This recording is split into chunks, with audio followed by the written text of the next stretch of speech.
है। आज 61-60 हजार वर्ष की उम्र निकल चुकी है, यानी 3 पन बीत चुके हैं। एक पन होता है 20,000 वर्ष का महाराज, और 3 पन यानी 60 हजार वर्ष निकल गए। 61 हजार वर्ष की आयु में इनको एक संदेह हुआ। कौन सा संदेह? सुनिएगा। बाबा ने लिखा कि एक बार भूपति मन माही और भय गलानी मोर सुत नाही। अब विचार करना भैया, 60 हजार वर्ष की उम्र में कभी भी चिंता हो जाती कि हमारे पास बेटा बिटिया नहीं है, लेकिन इनको एक ही बार में और अभी 61 हजार वर्ष की आयु में ऐसा कैसा लग गया कि मेरे यहाँ कोई संतान नहीं है। आज ही चिंता क्यों व्यापी? इतने दिन से चिंता क्यों नहीं व्यापी कि मेरे यहाँ पर कोई संतान नहीं है? विचार करने वाली बात है भैया। बाबा भी लिख देते कि बार बार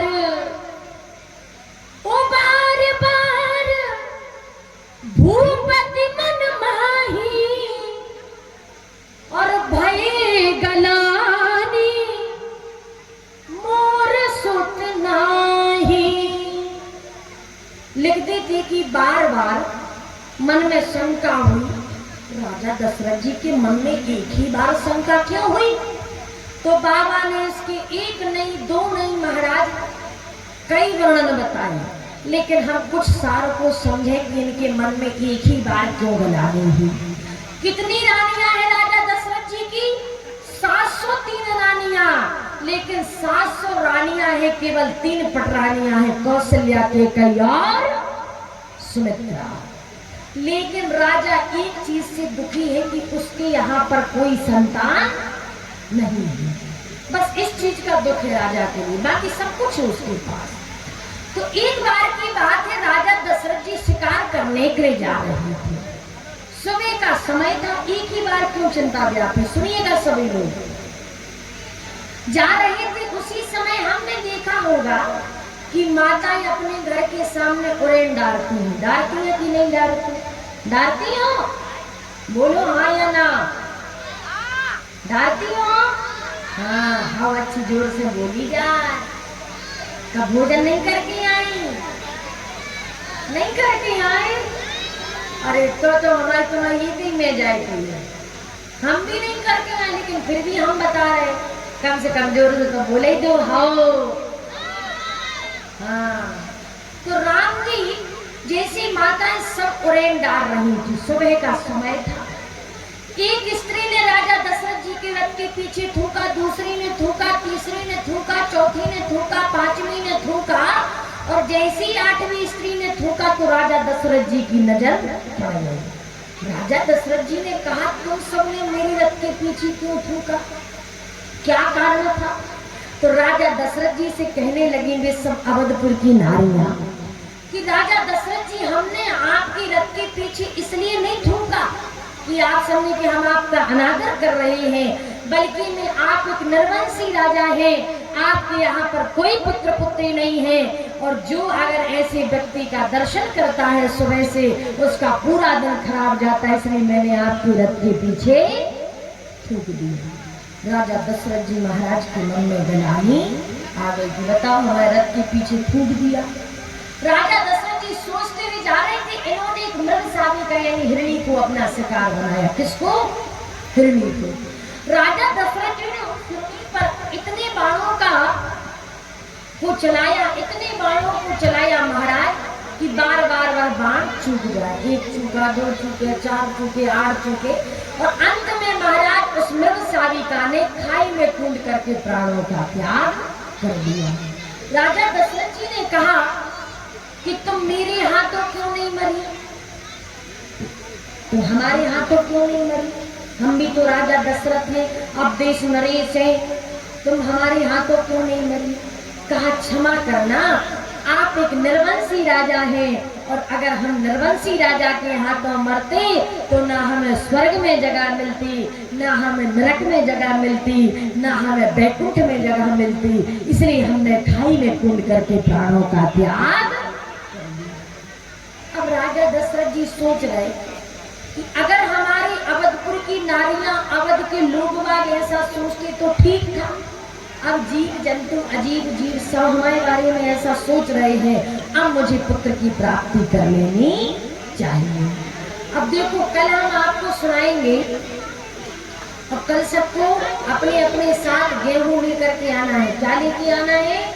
गेहूं। हाँ, क्यों?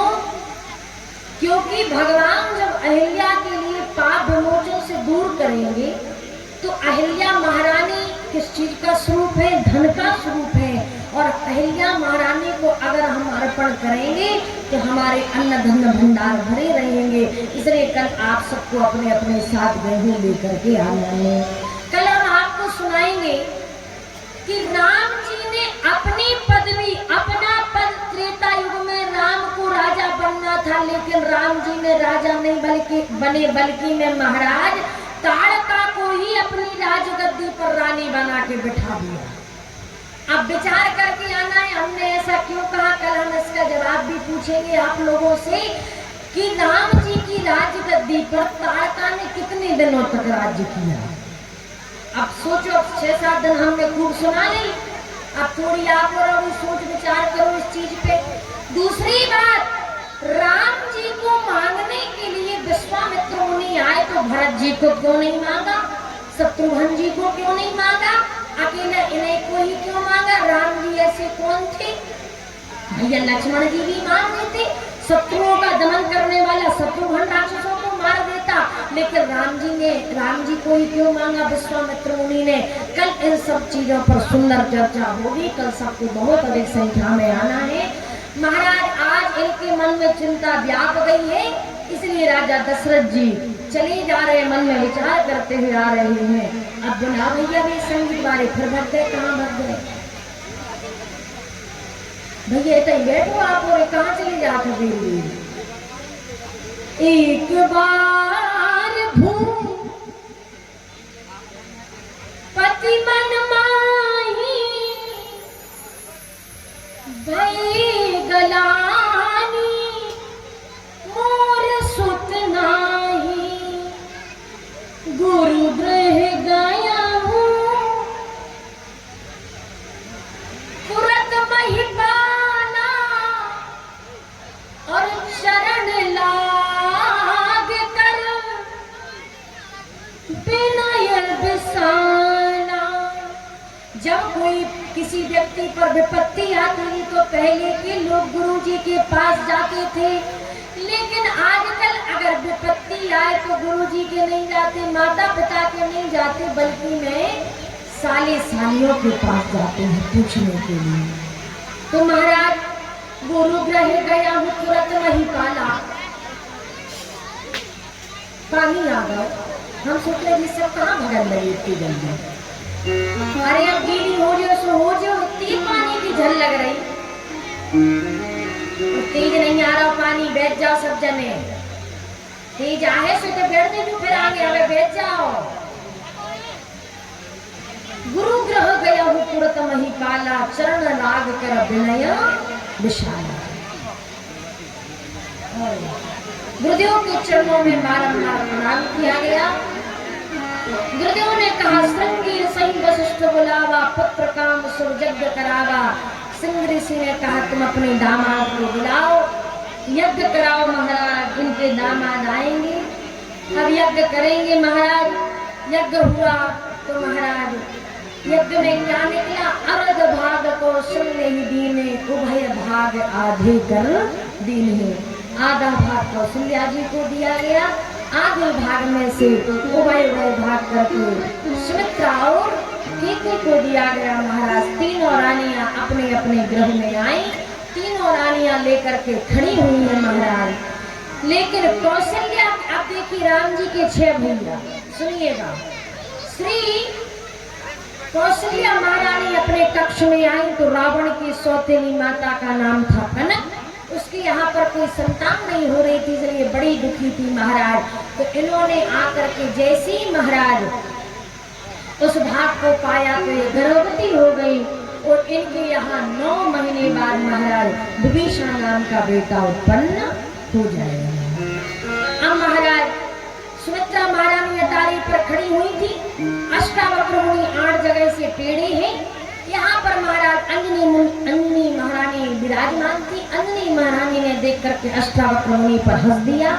तो कहा, जाओ तुम्हारे यहाँ कुंवारी में बेटा उत्पन्न हो जाए। इस चीज से माँ बड़ी परेशान थी, इसलिए गुफा में तपस्या कर रही थी। भगवान शंकर ने अपने सर्प को आदेश दिया, जाओ तुम चील बन जाओ। भगवान शंकर का सर्प चील बना। महाराज आकर के महाराज सुमित्रा के हाथ से भाग को छीना, अंजनी के गोद में डाला और अंजनी ने जैसे ही भाग को पाया महाराज, तो इनके यहाँ पर हनुमान नाम का बेटा उत्पन्न हो जाएगा। अब सुमित्रा जी रोने लगी तो कौशल्या ने आधा भाग दिया, आधा भाग के कई ने दिया। 5 रानियां गर्भवती हैं, कौशल्या के कई, सुमित्रा और अंजनी और कनक। 6 बेटे उत्पन्न होंगे, राम लक्ष्मण भरत शत्रुघ्न हनुमान जी और विभीषण। भगवान ने 9वीं तिथि में जन्म लेने का विचार बना लिया है। बाबा ने लिखा, 9वीं तिथि में धूमास पुनीता, शुक्ल पक्ष अभिजित हरि प्रीता। 9वीं तिथि में धूमास पुनीता, शुक्ल पक्ष अभिजित हरि प्रीता।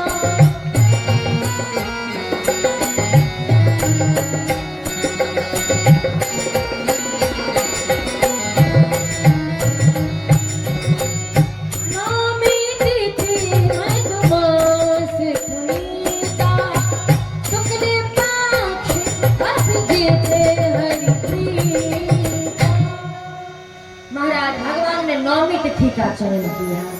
भगवान ने 9 अंक को ही क्यों चुना? सुनिए, 9 एकम 9 पूरा 9 आया। 9 दूना 18, 1 और 8 9, 9 दिया 27, 2 और 7 9, 9 चौका 36, 3 और 6 9, 9 पन्ना 45, 4 और 5 9, 9 छक्का 54, 5 और 4 9, 9 7 63, 6 और 3 9, 9 8 72, 7 और 2 9, 9 9 81, 8 और 1 9 और 9 धाम का 90 पूर्ण अंक 9 9 आया। इसलिए भगवान ने 9वीं तिथि को चुना। अब भगवान 9वीं तिथि को चुनने के बाद प्राकट्य लेने के लिए जा रहे हैं। कितना सुंदर प्राकट्य होगा भगवान का, हम विचार करें।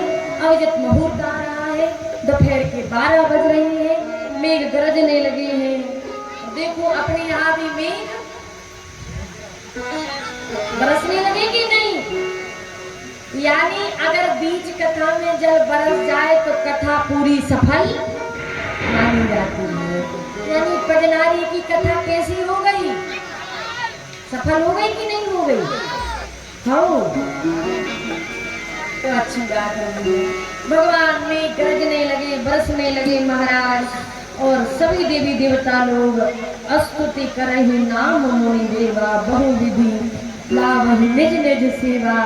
महाराज डोल लगाड़े अंगरिया पहले से बजने लगे, गंधर्व नारियां नृत्य कर रही हैं महाराज, और सभी लोग गर्भ स्तुति गा रहे हैं। आइए हम और आप सभी लोग गर्भ स्तुति गाएं। और हमारे यजमान जी उठे, भैया पल्ला लगा दे जल्दी, देखो पानी बरस रहा, सो जल्दी जल्दी कर रहे हैं। हम तो सोच रहे थे कि रात के 12 बजे जन्म करते है कि नहीं, लेकिन अब थोड़ा सा जल्दी करना पड़ेगा, है कि पानी मौसम का भरोसा भी नहीं है कब बरसने लगेंगे। तो महाराज सभी लोग सुंदर भाव से गर्भ स्तुति गा रहे हैं। आइए हम और आप सभी लोग गर्भ स्तुति गाएं। हमारे यजमान जी उठे, पंडित जी आप अभी से करवा दो उनका, गोपाल जी का। उठो जजमान, सभी लोग जल्दी जल्दी नहीं उठा जजमान, सोचत हो आप और तो मोरा नहीं उठी हो, बैठो सब। हाँ सब गर्भ स्तुति गा रहे हैं। आइए हम और आप सभी लोग भी गाएं। आप एक करवा दी दादा। हाँ भैया प्रगट कृपाला दीन दयाला कौशल्या हर्षित महाधारी मुनि मनहारी, अद्भुत निरूप विचारे, लोचन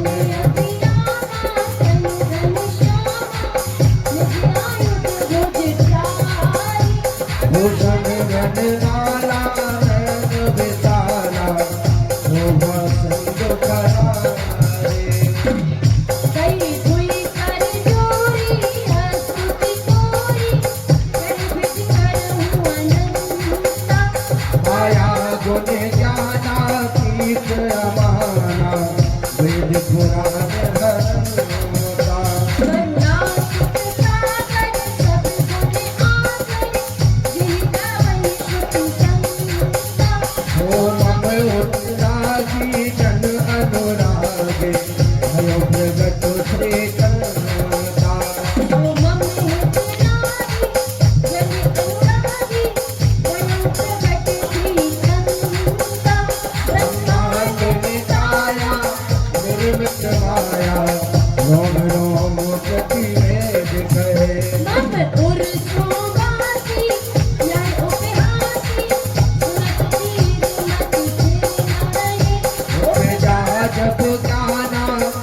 मुस्काना भरत बहुत विधि दीन करे कहीं कथा सुनाई मात सुनाई दीप तार सुख प्रेम नहीं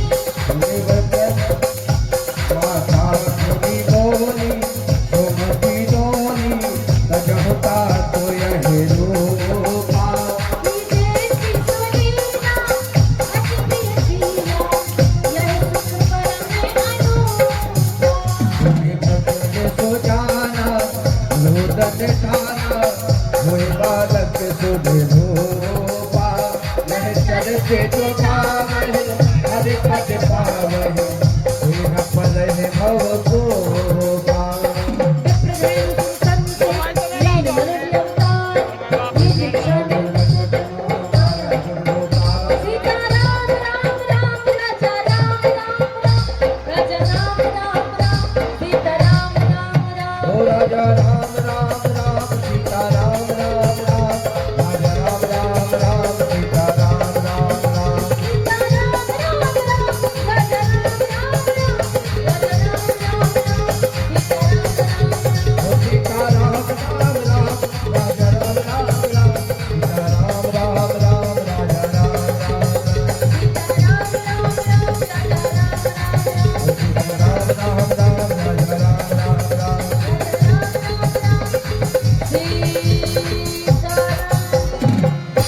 बोली श्री सीताराम भगवान की जय हो राघव रामदास सरकार की जय हो अभी उन्होंने गर्भ स्तुति करी यानी गर्भ के अंदर एक दो देवताओं ने स्तुति करी। अब भगवान भैया प्राकट लेने के लिए जा रहे हैं और जैसे ही महाराज अभिजित मुहूर्त आया दोपहर के 12 बजे मेघ बरस रहे महाराज गरज रहे हैं ढोल नगाड़े धुंदलियां बज रही है महाराज नाना प्रकार से शोर मचाया जा रहा है।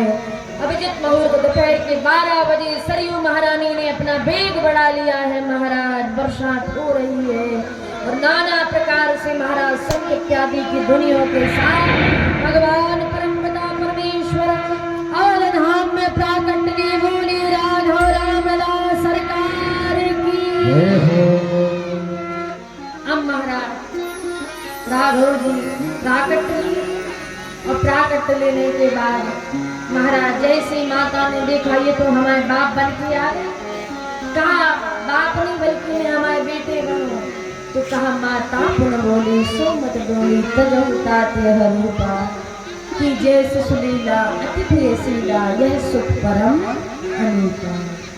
प्रभु हमने आपको बल्कि मैं बेटा बन के बुलाया ना कि पिता इसलिए प्रभु बेटा बन जाइए भगवान छोटे से बन गए कहा प्रभु अब रोना भी पड़ता है। प्रभु कहने लगे अब रोने की क्या आवश्यकता है क्यों क्योंकि जो आनंद सिंधु सुख राशि करते फिर लोक सुपासी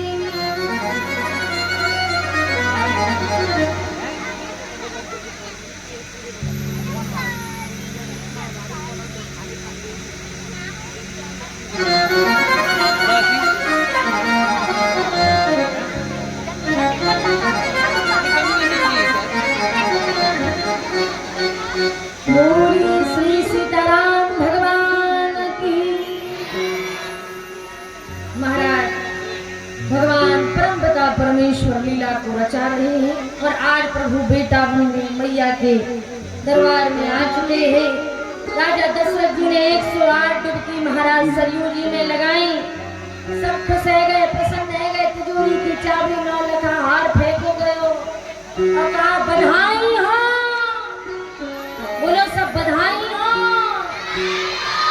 बधाई हो बधाई हो तब बधाई देवी में भी शर्म लगा थे दो ही हाथ आके बोलो बधाई हो बधाई हो बधाई हो बधाई हो बजनारी में राघव जी जन्म ले लिए बधाई हो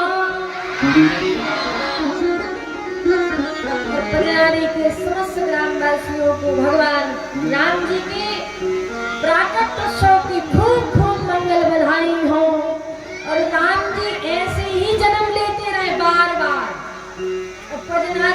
सुविधा बनती रहे बार। हम तो यही कहेंगे राम जी से, एक बार नहीं कई बार पदनारी अयोध्या के रूप में परिवर्तित हो जाएंगे। और अब महाराज पदनारी में मूक मंगल बधाई बजाई जा रही है।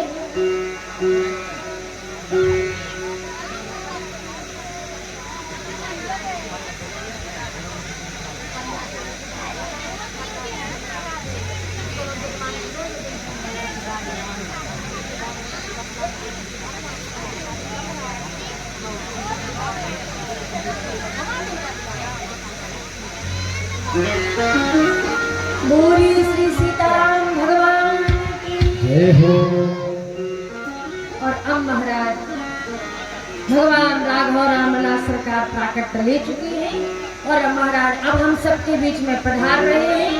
सभी लोग उनका स्वागत करेंगे और ज्यादा भैया उठना नहीं है, अपनी अपनी जगह से जो जिस पर बने भगवान राघव रामला सरकार को समर्पित करते जाएं। और आइए सभी लोग राघव रामला सरकार का स्वागत करें और गाएं। स्वागतम